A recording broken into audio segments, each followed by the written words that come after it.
ফল আমাদের শরীরের জন্য দারুণ উপকারী। খুব সহজে এবং দ্রুত এটি হজমও হয়ে যায়। কিন্তু ভুলটা হয় তখনই যখন আমরা ভাত বা মাংসের মতো ভারী খাবার খাওয়ার পরই ডেজার্ট হিসেবে ফল মুখে তুলি।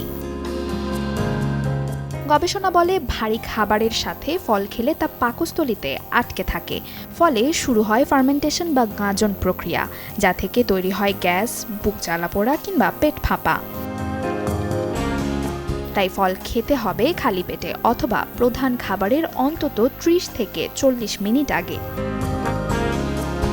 তালিকায় দ্বিতীয় ভুলটি হলো ঝাল খাবারের সাথে দুধ খাওয়া। দুধে থাকা কেসিন, প্রোটিন ও ফ্যাট হজম হতে বেশ সময় নেয়। অন্যদিকে ঝাল খাবার পাকস্থলীতে অ্যাসিডের ক্ষরণ বাড়ায়, ফলে এই দুয়ের মিশ্রণ সবার জন্য সহনীয় নাও হতে পারে।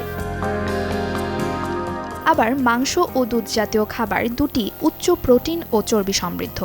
একই সাথে এমন দুটি খাবার একসাথে খেলে পরিপাক তন্ত্রের ওপর অতিরিক্ত চাপ পড়ে।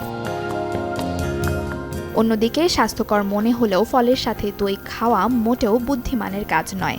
সেই সাথে দুধের সাথে লেবুর তীব্র অ্যাসিডের সংস্পর্শে এলে দুধের কেসিন, প্রোটিন দ্রুত জমাট বেঁধে যায়, যা হজম করা পাকস্থলীর জন্য বেশ কঠিন। তাই টক খাবার ও দুধের মাঝে অন্তত ১ ঘন্টার বিরতি রাখা জরুরি। Desk report, channel 24।